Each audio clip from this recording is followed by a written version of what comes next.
ચાલો વિદ્યાર્થી મિત્રો, કેમ છો? મજામાં? આજે આપણે વાત કરવી છે વિદ્યાર્થી મિત્રો kinetic theory of gases chapter 12. આજનો ટોપિક છે આદર્શ વાયુ અણુ મોડેલની પૂર્વધારણાઓ, જે આપણે 8 તમને રજૂઆત કરી હતી. અને સાથે સાથે આદર્શ વાયુનું દબાણ અને વાયુના અણુની આરએમએસ ઝડપ આધારિત જે એમસીક્યુઝ છે એને આપણે હવે આગળ વધવાનું છે, જોવાના છે મિત્રો. તો રેડી છો? તો તૈયાર? Start part 1. આના ઘણા બધા પાર્ટ હશે, એ પાર્ટના આપણે એમસીક્યુ સોલ્વ કરવાના છે. તો આપણે સ્ટાર્ટ કરીએ વિદ્યાર્થી મિત્રો. બધા રેડી છો ને? ઓકે, ચાલો. તો તમારી સામે સ્ક્રીન પર પહેલો ક્વેશ્ચન જોઈ શકો છો વિદ્યાર્થી મિત્રો. શું છે કે પદાર્થમાં ઘટક કણો વચ્ચે લાગતા આંતર અણુ બળો અવગણી શકાય તેટલા ઓછા હોય છે. ખાલી જગ્યા પદાર્થમાં. તો કયા પદાર્થમાં એના ઘટક કણો વચ્ચે લાગતું બળ ઓછું હોય છે? કે તો કે જે ઘટક કણો વચ્ચેનું અંતર ખૂબ મોટું હોય. તો કેમાં મોટું હોય વિદ્યાર્થી મિત્રો? ઘનમાં હોય. નહીં, ઘનમાં તો નજીક નજીક હોય. પ્રવાહીમાં? યસ, તો કે પ્રવાહીમાં એનાથી થોડાક દૂર હોય.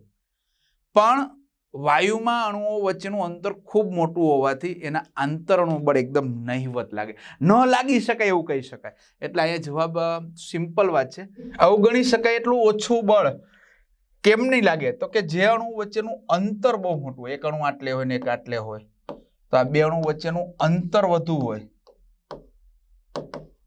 અંતર વધુ, તો બળ નહિવત. આ કેમાં પોસિબલ છે? તો કે વાયુમાં. એટલે આન્સર વાયુ આવશે વિદ્યાર્થી મિત્રો. Answer is C, the right answer. It's okay, simple and sober theoretical છે મિત્રો. ચાલો આગળ નેક્સ્ટ. એક વાયુનો નમૂનો 0°C તાપમાને રાખેલો છે. ઓકે, એના અણુની આરએમએસ ઝડપ બમણી કરવામાં આવે તો તાપમાન કેટલું વધારવું જોઈએ? ઓકે, પહેલા તાપમાન આપ્યું છે T1. ચાલો, T1 બરાબર 0°C એટલે 273 કેલ્વિન થશે મિત્રો.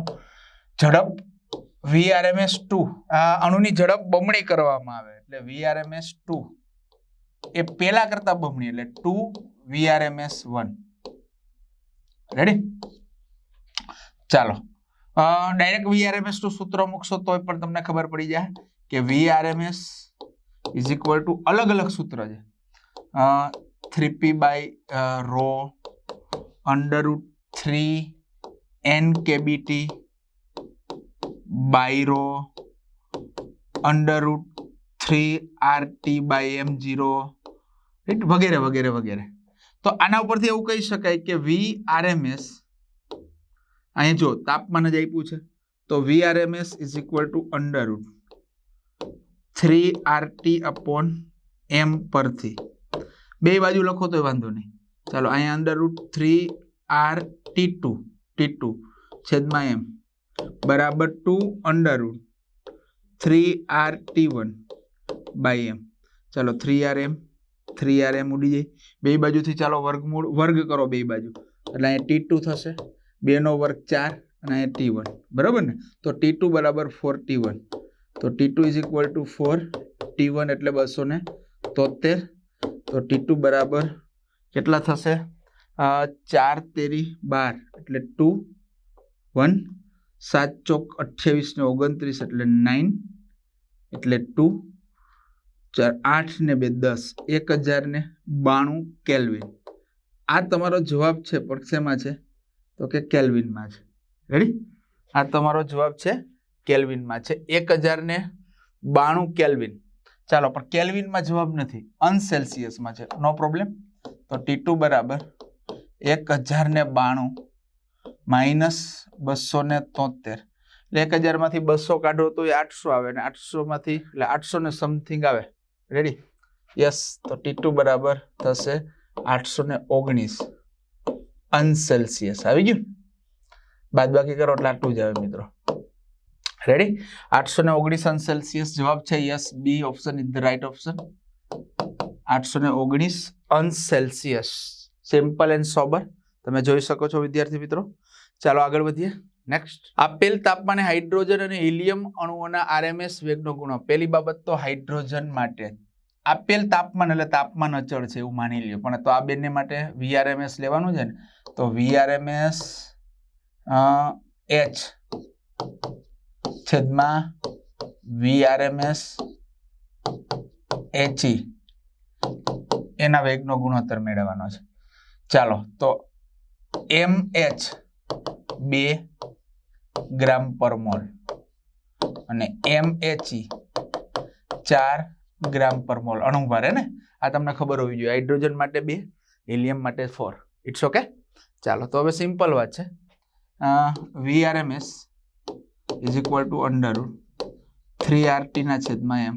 આના પરથી તમે સિમ્પલ જોઈ શકો છો કે VRMS પ્રપોઝનલ ટુ 1/√m. કારણ કે 3 અચળ, R અચળ, T અચળ, અહીં તાપમાને અચળ કીધું છે એ તમે જોઈ શકો છો. એટલે VRMS H છેદમાં VRMS HE બરાબર √1/mH છેદમાં 1/mH એટલે mHE છેદમાં mH √mHE એટલે 4/2 એટલે આ √2 આવી ગયું. √2/1 ઇટ્સ ઓકે. ચાલો આ જવાબ છે તમારો, જોઈ શકો છો વિદ્યાર્થી મિત્રો. √2/1 છે. યસ, √2/1 એટલે option A is the right option. Simple and sober. Ready? ચાલો આગળ વધીએ વિદ્યાર્થી મિત્રો. એક સિમ્પલ, આ તમને ખબર હોવી જોઈએ, આ ખાસ ધ્યાન રાખજો. રેડી? આ પેલું ના હોય તો પણ તમને ખબર હોવી જોઈએ. ચાલો આગળ. Next 4th. વાયુના ગતિવાદ અનુસાર નીચેનામાંથી કયું વિધાન ખોટું છે? ખોટું વિધાન કહેવાનું છે. ચાલો આપણે વાંચીએ. વાયુના અણુઓ અને પાત્રની દિવાલ વચ્ચે થતી અથડામણો સંપૂર્ણ સ્થિતિસ્થાપક હોય છે. આ વિધાન સાચું છે. આ છે આદર્શ વાયુ અણુ મોડેલની પૂર્વધારણા. વાયુના બધા અણુઓ સમાન હોય છે. આ પણ સાચી છે પૂર્વધારણા. બે અણુઓ અથડામણ દરમિયાન ગણના પાત્ર આંતર અણુ બળ લાગે છે. આ પણ એની પૂર્વધારણા છે. સાચી વાત છે.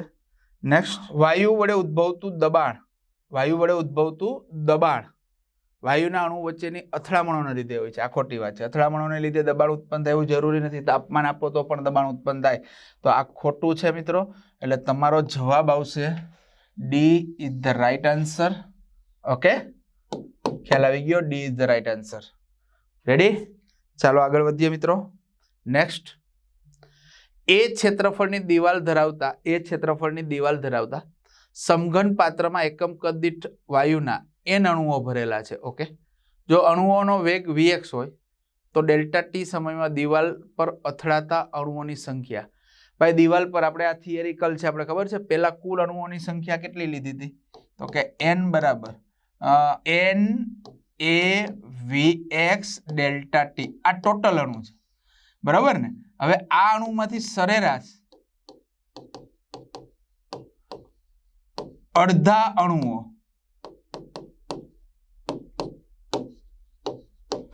દિવાલ તરફ ગતિ કરી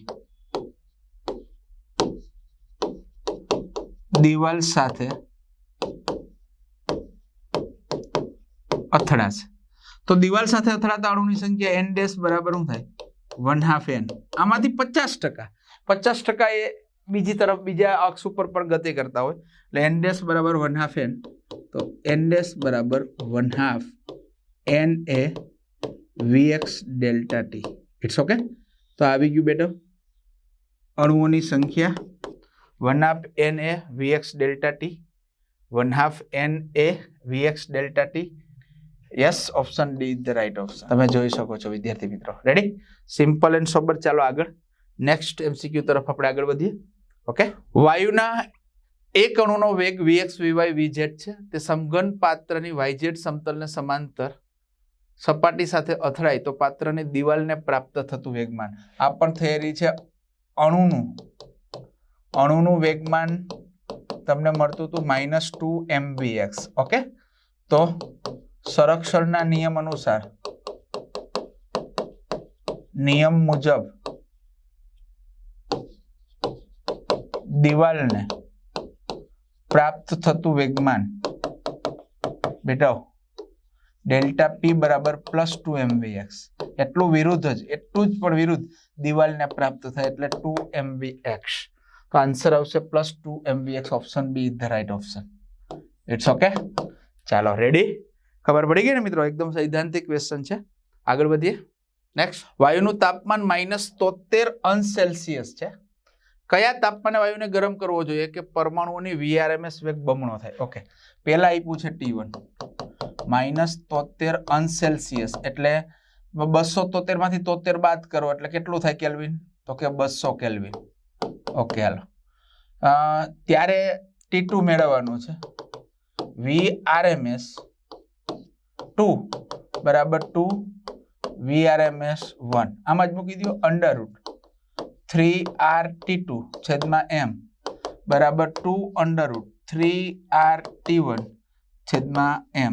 3rm જાય, બંને બાજુ વર્ગ લઈ લ્યો એટલે અહીંથી જે T2 = 4 T1 તો T2 = 4 × 200 તો T2 = 800 કેલ્વિન. હા, આ તમને કેલ્વિનમાં આવ્યું. ચાલો, કેલ્વિનમાં છે યા નથી તો કોઈ વાંધો નહીં, સેલ્સિયસમાં મેળવી લો.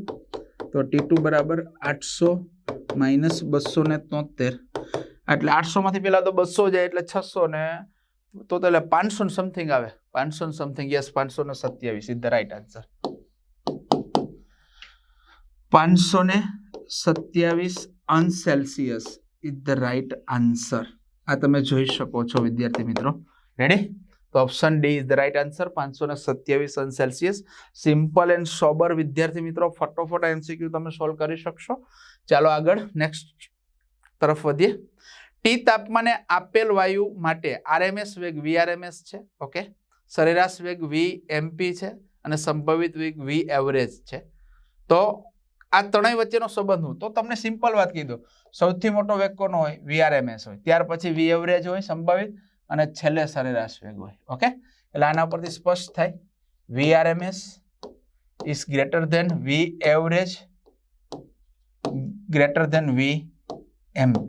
ઓકે, આ સૈદ્ધાંતિક જ છે એટલે option B is the right option. ચાલો રેડી, આગળ વધીએ વિદ્યાર્થી મિત્રો. નીચેનામાંથી કયા તાપમાને હાઇડ્રોજન પરમાણુની RMS વેગ એ પૃથ્વીની વેગ જેટલો હોય? પૃથ્વીનો વેગ એટલે નિષ્ક્રમણ વેગ, નિષ્ક્રમણ ઝડપ. બેટા, પૃથ્વીનો વેગ એટલે નિષ્ક્રમણ ઝડપ. પૃથ્વીની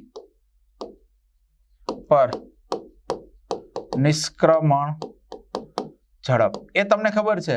નિષ્ક્રમણ ઝડપ કેટલી હોય? 11.2 km/s. હે ને? આ પૃથ્વીની નિષ્ક્રમણ ઝડપ છે. ચાલો, તો નીચેનામાંથી કયા તાપમાને હાઇડ્રોજન પરમાણુની RMS વેગ એ પૃથ્વીના વેગ જેટલો થાય? કયા તાપમાન મેળવવાનું છે? ઓકે, હાઇડ્રોજન માટે મેળવવાનું છે. H માટે બેટા M0 2 g/mol જરૂર પડે તો, એટલે 2 10⁻³ kg/mol. ઓકે, VE 11.2 km/s એટલે 11.2 10⁻³ m/s. ચાલો, તો VRMS અહીં તમને જે કીધું છે એ લખી દઈએ. VRMS બરાબર V અને આ બરાબર √3RT/m લો, અથવા નિષ્ક્રમણ ઝડપ એ જ લો ને, 3RT/m0. It's okay. ચાલો, તો આનો ઉપયોગ કરીને મેળવીએ. બે બાજુ વર્ગ લ્યો તો VE² બરાબર 3RT/m0. આપણે જોઈએ, હું T જોઈએ છે તો T ને સૂત્રનો કરતા બનાવો, આ ગુણાકારમાં હોય એટલે VE² × m0 / 3R. ઓકે, ચાલો કિંમત મૂકી દો તો T = 11.2 × 10⁻³ એનો વર્ગ, m0 એટલે 2 10⁻³ છેદમાં 3 × 8.31. રેડી? ચાલો, હું કેલ્ક્યુલેશન કરી રહ્યો છું. T = 11² 121. હે ને? 11.2 × 11.2 એટલે 121 એટલે 125 જેવું થાય. હાલો, 125 × 5 × 10. ચાલો, એ 10 લઈ લ્યો, હાલમાં એવરેજ 10 × 10⁻³ એટલે પેલા તો 10 ની 4 એટલે 1 2 3 4 10,000 ઉપર આવે ભાઈ, 10,000 ઉપર આવે અંદાજે. તો આમાં 10,000 ઉપર પહેલું તો આવે જ નહીં, 1,060 છે, બીજું 5,030, 8,270 એ નો આવે. તો 10,000 ની ઉપર આવવું જોઈએ આ સાદી ગણતરી પ્રમાણે. તો સિમ્પલ વાત છે, કેટલું છે 10,063. તો ઇઝ રાઈટ આન્સર. તો આનો જવાબ આવશે 10,063 કેલ્વિન. મિત્રો ખબર પડી ગઈ ને આપણે શું કર્યું એ? રેડી? આપણે આનો જ ઉપયોગ કરીને આપણે મેળવી લીધું. તો option D is the right answer. Ready? Okay, આ રફ કામ છે એટલે રફ કામ ઉપરથી જ તમને અંદાજ આવી જાય. તો આ સાચો જવાબ છે. ચાલો નેક્સ્ટ આગળ વધીએ. આપેલ વાયુ માટે એકમ કદ દીઠ ગતિ ઉર્જા, એકમ કદ દીઠ ગતિ ઉર્જા, ચાલો એટલે E/V કદ એટલે ઉર્જા કેટલી છે ખબર છે ને? 1/2 mv². પણ કદ દીઠ છે એટલે કદ કરવું પડે એટલે આ બરાબર થાય 1/2 ρv². ચાલો એકમ કદ દીઠ ગતિ ઉર્જા આવી ગઈ. એકમ કદ દીઠ ઉર્જા એટલે ઈ જ છે હો. ચાલો ઈ. અને દબાણ, ચાલો દબાણ તો 1/3 ρv². આને 1 આપી દો અને 2 આપી દો. 1 અને 2 નો ગુણોત્તર લો E/P. E/P લ્યો એકમ કદ દીઠ છે કારણ કે દળ ભાગ્યા કદ એટલે ઘનતા થયો. E/P એટલે ચાલો આ તો બે ઉડી જ જાય, ગુણોત્તર લેશો એટલે 1/2 ગુણ્યા 3/1 ઉલટું થઈ જાય ને એટલે 3/2. ચાલો એટલે આપણે P જ મેળવવાનું ને દબાણ. ઓકે, તો P બરાબર શું થશે? 2 અહીંયા આવી જાય એટલે 2E/3. 2E/3 જવાબ છે, જોઈ લો 2E/3. Yes, option A is the right option. 2E/3. ચાલો રેડી? આવી ગયું, સિમ્પલ એન્ડ સોબર. ચાલો નેક્સ્ટ આગળ વધીએ. અચળ દબાણે ડી ઘનતા વાળા આદર્શ વાયુ માટે VRMS કેટલું થાય? ભાઈ ઘનતા, અહીંયા ઘનતા ρ બરાબર આપ્યું છે ડી, તો દબાણ VRMS, હાલો તો VRMS = √3p/ρ. 3 અને p અચળ, તો VRMS proportional to 1/√ρ. પણ ρ બરાબર શું મૂકવાનું? ડી, તો VRMS proportional to 1/√d. ઘનતાના વર્ગમૂળના વ્યસ્ત પ્રમાણમાં હોય. ચાલો એટલે 1/√d. Answer D is the right answer. It's okay. Ready વિદ્યાર્થી મિત્રો? ચાલો આગળ વધીએ. Simple and sober. કોઈ એક ગેસમાં અણુઓ 27°C તાપમાને RMS વેગ 200 છે અને તેનું દબાણ આટલું છે. જો તાપમાન અને દબાણ અનુક્રમે 127 અને 0.05 10⁵ Nm², રાખવામાં આવે તો અણુની VRMS વેગ કેટલો થાય? ઓકે, પહેલા તાપમાન T1 છે, 27°C એટલે 300 કેલ્વિન. ઓકે હાલો, ત્યારે VRMS 200 મીટર/સેકન્ડ છે. દબાણ આપ્યું છે 1/10⁵ પાસ્કલ. તાપમાન T2 આપ્યું છે 127°C એટલે 400 કેલ્વિન. ત્યારે P2 આપ્યું છે 0.05 10⁵ પાસ્કલ. તો VRMS 2 કેટલું થાય? ચાલો દબાણને ભૂલી જાઓ, ડાયરેક્ટલી એ કહી શકાય કે VRMS = √3RT/m. આના પરથી RM3 અચળ, તો VRMS proportional to √T. Okay, ચાલો તો VRMS 2 છેદમાં VRMS 1 √T2/T1. √T2 એટલે 400, 400 ના છેદમાં 300 જાય. રેડી? 4 નું વર્ગમૂળ 2, 2/√3. હાલો આને અહીં લઈ જાઓ, તો VRMS 2 બરાબર 2 ગુણ્યા VRMS 1 છેદમાં √3 એટલે 2 ગુણ્યા 200 √3. Option B is the right option. તમે જોઈ શકો છો વિદ્યાર્થી મિત્રો. રેડી ને? Okay ready. આ સાથે વિદ્યાર્થી મિત્રો આપણે આ સેશનને અહીંયા પૂર્ણ કરીએ છીએ. ફરી પાછા નવા સેશન સાથે, નવા ઉત્સાહ સાથે પાર્ટ 2 તરફ આગળ વધીશું. ત્યાં સુધી તમારી વચ્ચેથી વિદાય લઉં છું. જય હિન્દ, જય ભારત. Thank you. આવજો. Bye bye, Tata.